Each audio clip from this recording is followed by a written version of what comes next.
Welcome, I'm Elva Persico. Come with me, meet new people, share their experiences as we take our culture to the world.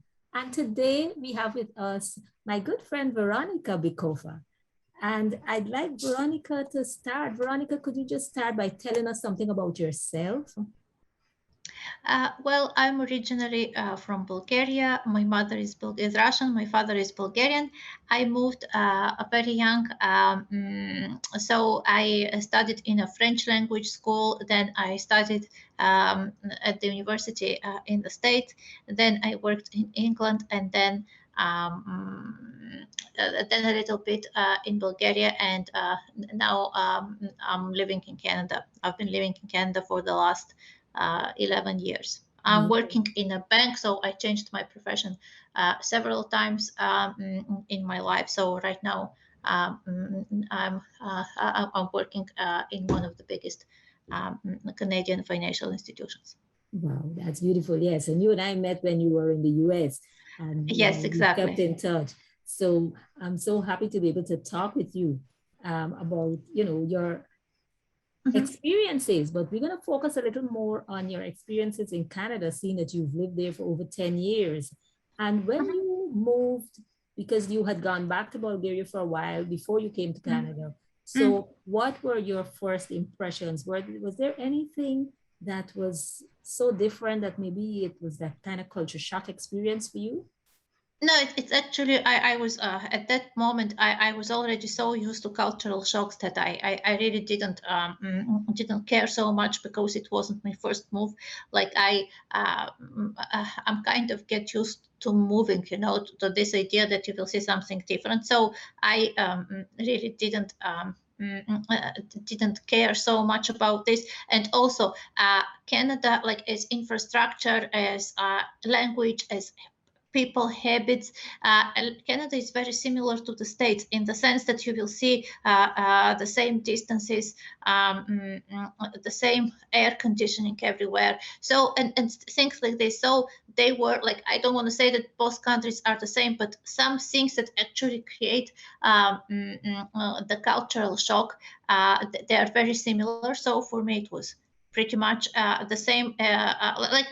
Things that would have shocked me were pretty much the same as in the US. So for me, it wasn't a problem. One of the first things that I noticed on my way from the airport was actually the bike lane. So it was nice because in Miami it's I've, like one of the biggest difference with the States is that at least Toronto is very walkable. Like in the area where I live, it's pretty walkable. So you can, if you have a bike or if you like walking, you can manage perfectly well. You don't need a car. Like in the States, I remember in Miami, one family are four persons, like mother, father, and kids who are in high school or university. They have four cars because otherwise, like you Yes. can. So yeah. Mhm. But you mentioned something, and I wanted about air conditioning. And I Mhm. remember I remember that was something that you complained about when we were in Oh Miami. yes, So yes. that was something that was different for you there. So even though maybe you could tell us a little bit about Yeah. how was Mm. that different when you were in Miami, the air conditioning everywhere. How was that different from what you were used to in Europe, in Bulgaria? Okay, so basically in Europe, like in Bulgaria, I think in Europe in general, people don't like so much air conditioning. So people use like in Bulgaria, it doesn't exist. Like at least when I lived there. Now maybe it's different, but when I lived there, very few people could even have something like this at home. Like in the offices as well, it wasn't something very like it wasn't something very, how to say, very common. Yeah. Like at work you would have like only in foreign companies. So usually it's not in the culture. So for me, when I moved to Miami, it was strange that basically, of course, when it's so humid and when it's so hot during the summer, you're supposed to have air conditioning. But the problem is that it was so strong Yes. that you basically need a jacket. Like when it's, for instance, 30 degrees outside, it's going to be 15 degrees in the bus. So, Yes, you need yes. a jacket. And Yes. also in the offices, in the mall. So it's this was very inconvenient. Now here, in Toronto, the climate is different. So sometimes only in the summer, because here the summer is just, it's not like 9 months like in Miami. It's much less. So basically, it's very small period of time. But when you go to the store or you go to somewhere like to a close thing, or you have to use public transport, then you need to take like a little thing like Yeah, yes, yeah. yes. Yeah, the But air that's very conditioning. low. That's for a very short period. Like it's Yes, not like so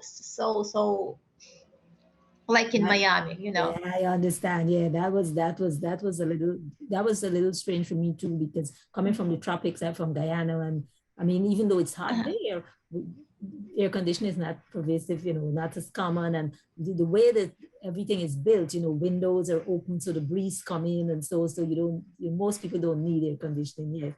Um, so as we now you're living in Canada, and how mhm. was it? And you had moved before, as you mentioned, so Oh, many everything, times, yeah. right? Everything was not strange, but what Mm-mm. how was it adapting to life in Canada for you?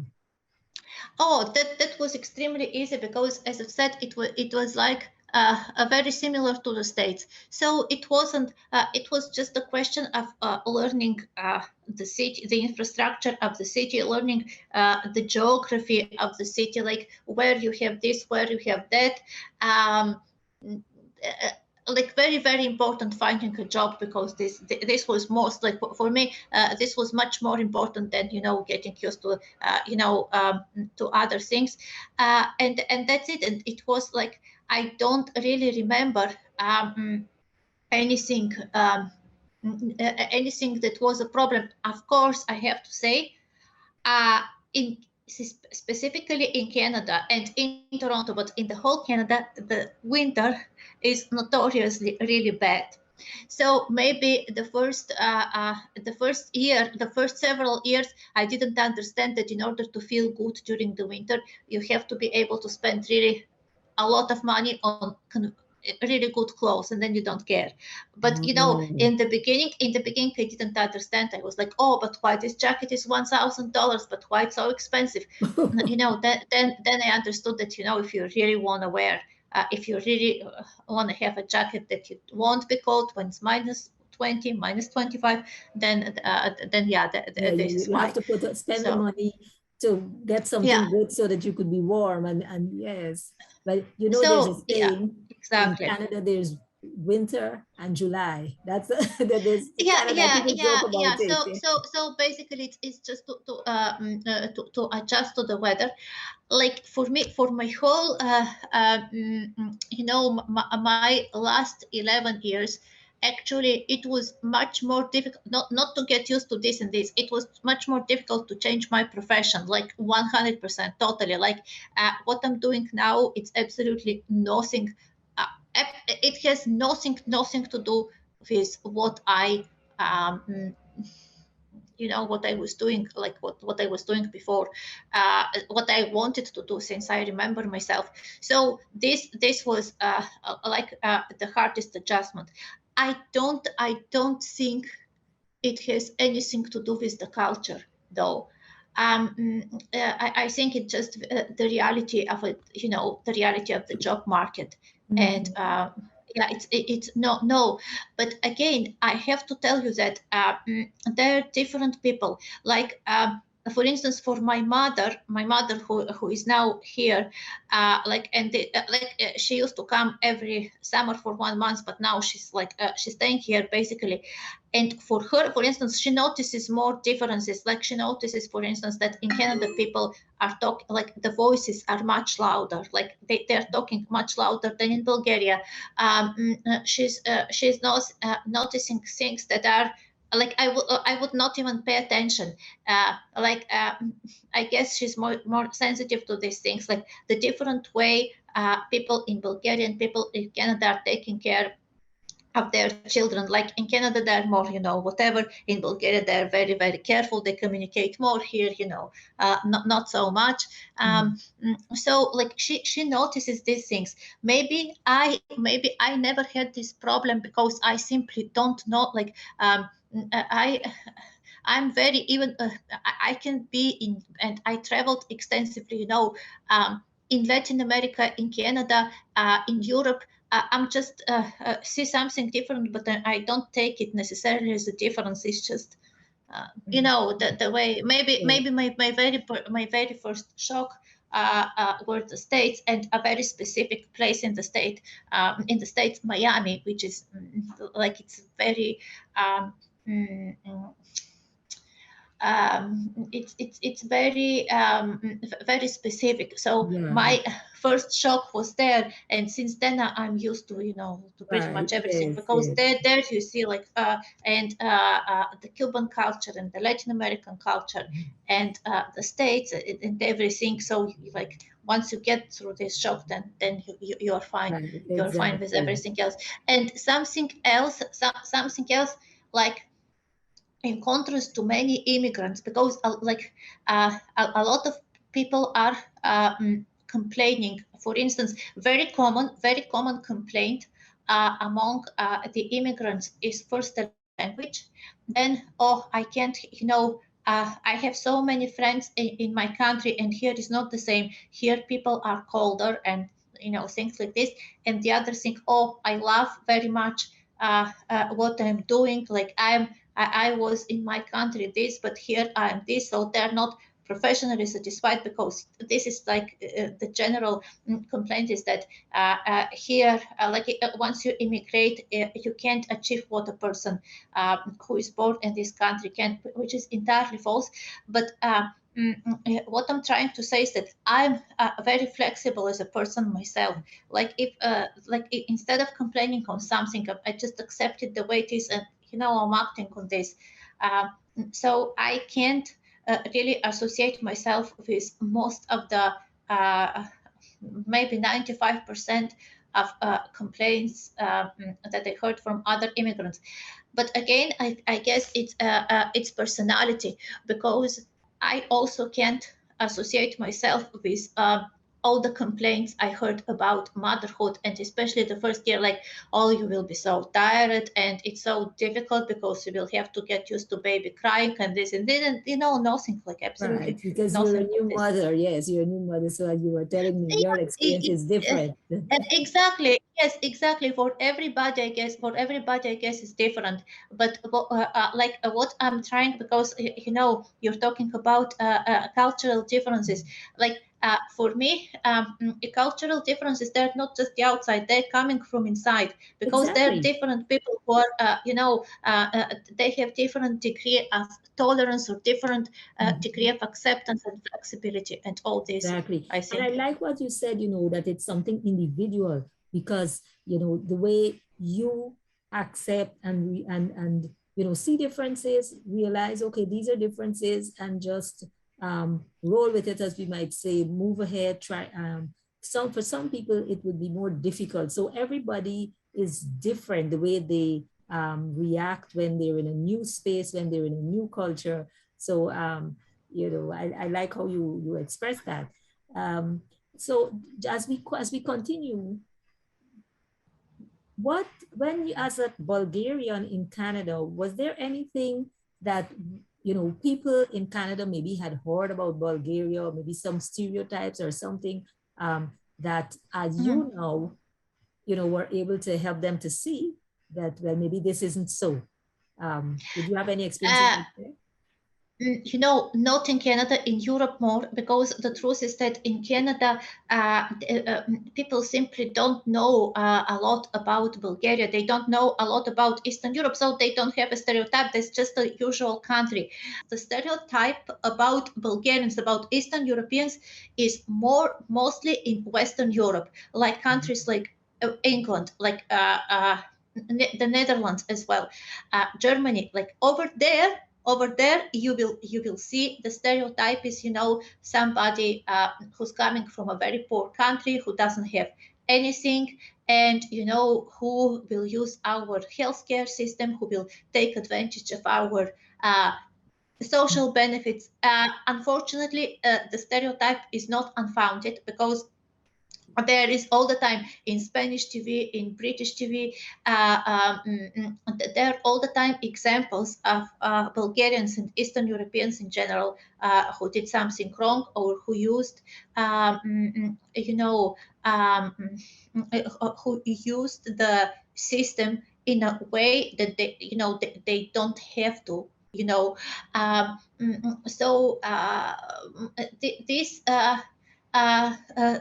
This is basically when I was in London for a short period of time. For instance, when I'm saying when I'm talking with people who don't know me, and I'm saying that I'm Bulgarian and I'm looking for a job, the assumption is that I want a job in cleaning, in a factory, in you know, because yeah, this is, yeah, like basically this is the assumption, because what happened is that, unfortunately, after European Union opened the borders, then everybody, even people who don't know the language, even they could come.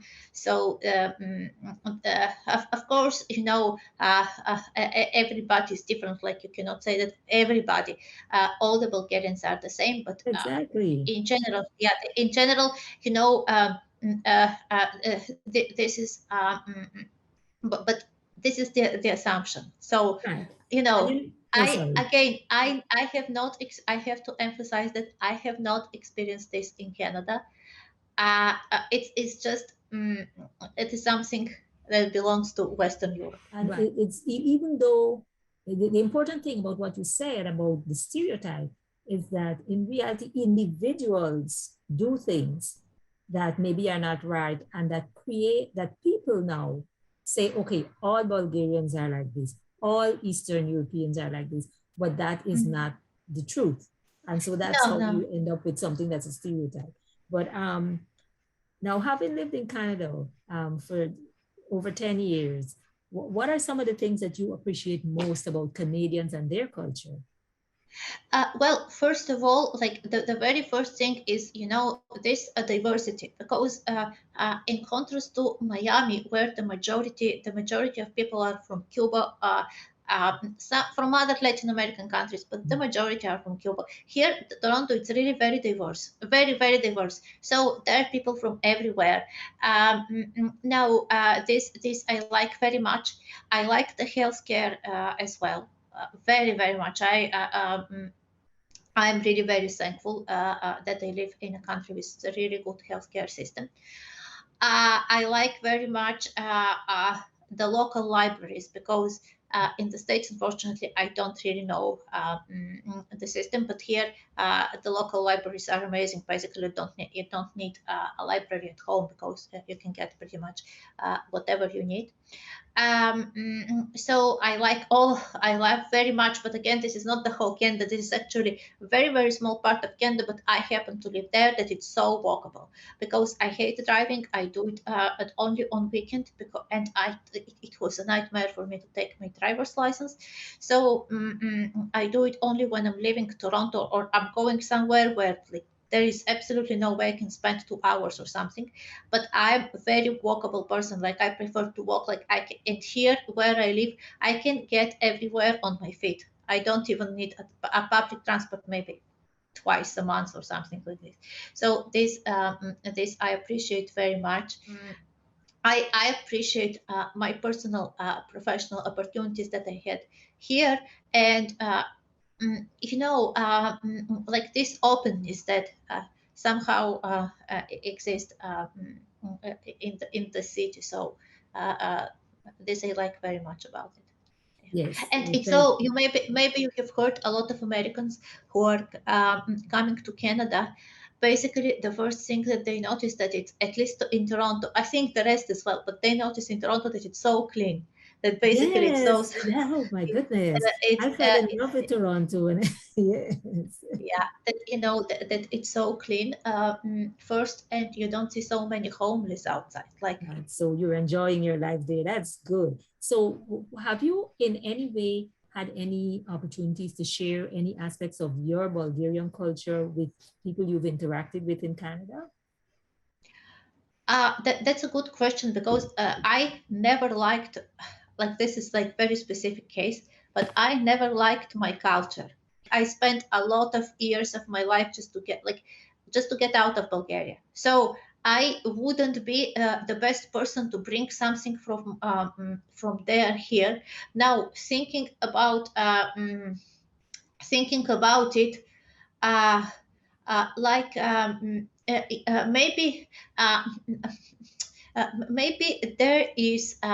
maybe there is something, but I can't I can't really say because like I moved so long time ago, and I moved because I didn't like the place where I was born, so I don't remember I don't remember what I brought from there, like, because, and also like I'm Okay. kind of person that you don't even know like if this is because Bulgaria or because I'm Veronika. But one thing, one thing is, and I think we talked a lot about it in Miami, because I lived in a very like in a country which is considered really poor.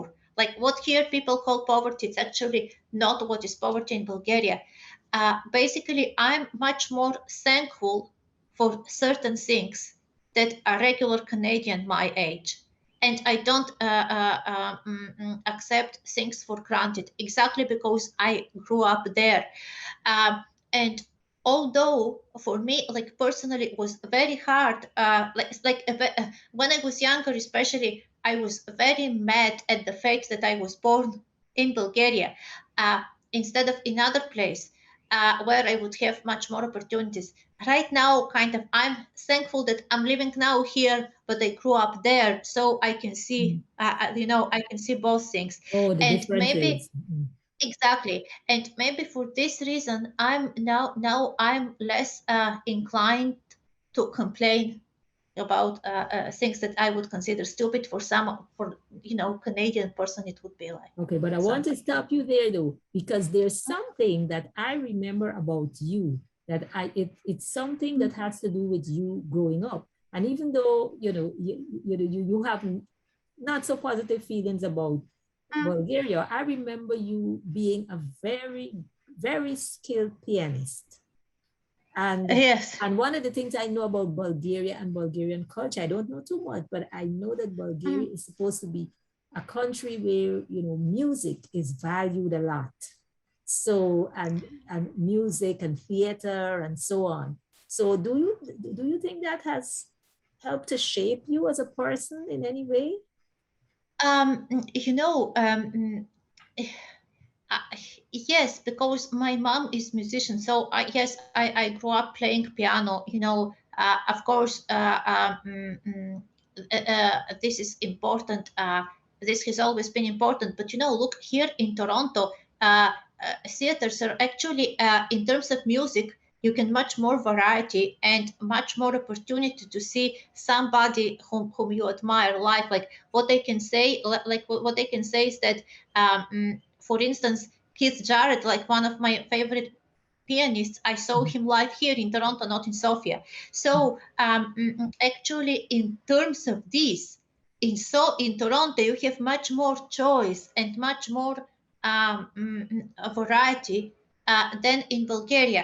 Now, here in Toronto, I have a lot of friends, and I know a lot of people who have pianos at home. Like it's not that, but actually, it's more common for Russia than to Bulgaria. Bulgaria kind of took it from Russia at one point because of the Russian influence. But anyway, like here, mm, mm, uh, maybe if I were born here in Canada in a family of musicians, I would, I would also, it would have been the same. Uh, but yeah, but yeah, I know what you're saying, like that the culture and the music and theater and ballet, like basically this type of culture, if we use culture for these things, then yeah, in Europe, in general, in Europe, it's much more, even in Latin America, because we're after like Right. seeing places like Mexico City, like of course it's much more important and much better developed and much more common than in North America in general. But Yeah. again, it really depends. Right. It really Mhm. depends. Do you have any opportunity? Do you have opportunities still to play? Do you still play the piano? The sad thing is that I got so busy.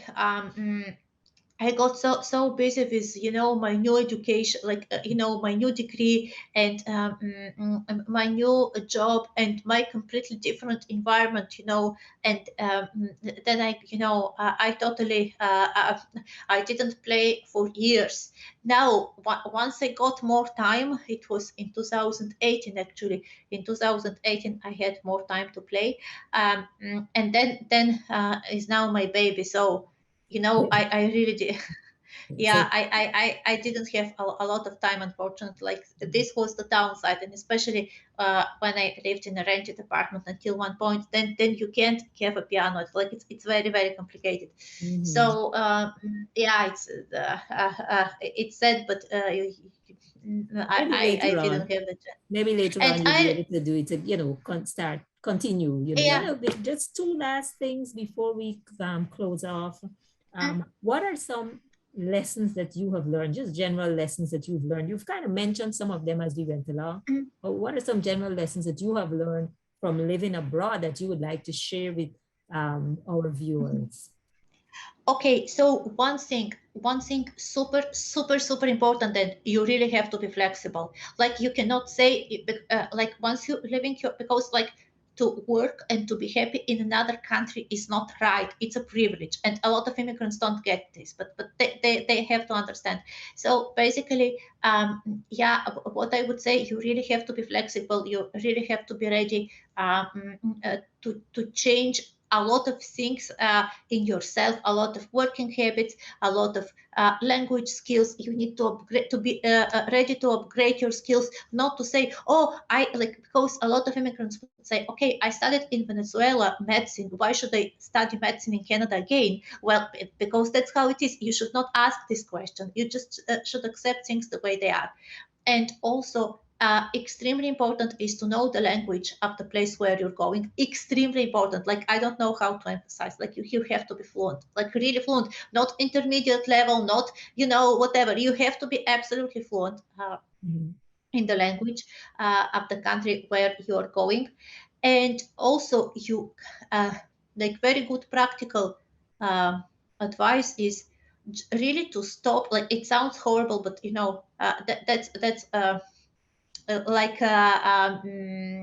that's going to help a lot. You really have to stop to think about your native country as your native country. You have to try to accept the place where you're moving as your native country, because the problem is that I saw this in a lot of people from Latin America, um, who can, like, they emotionally suffer a lot because they still want to come back somewhere else. Like, they feel that here, this is just, this is just because of their job, but they want to go back somewhere else. They want to.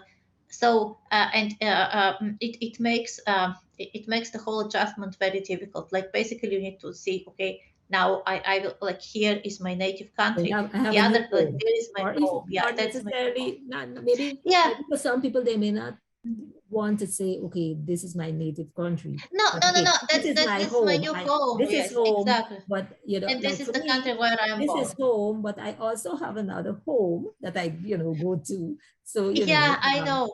I know. It makes things. Unfortunately, my experience is just very different when you are between two places, because I feel that unfortunately, like, in order not to suffer in the new place, you have to make up your mind when you are there, and if it's so bad, you just have to come back. Like, basically everybody. has to be very clear why they are leaving. Because if you're leaving and you're not clear why, then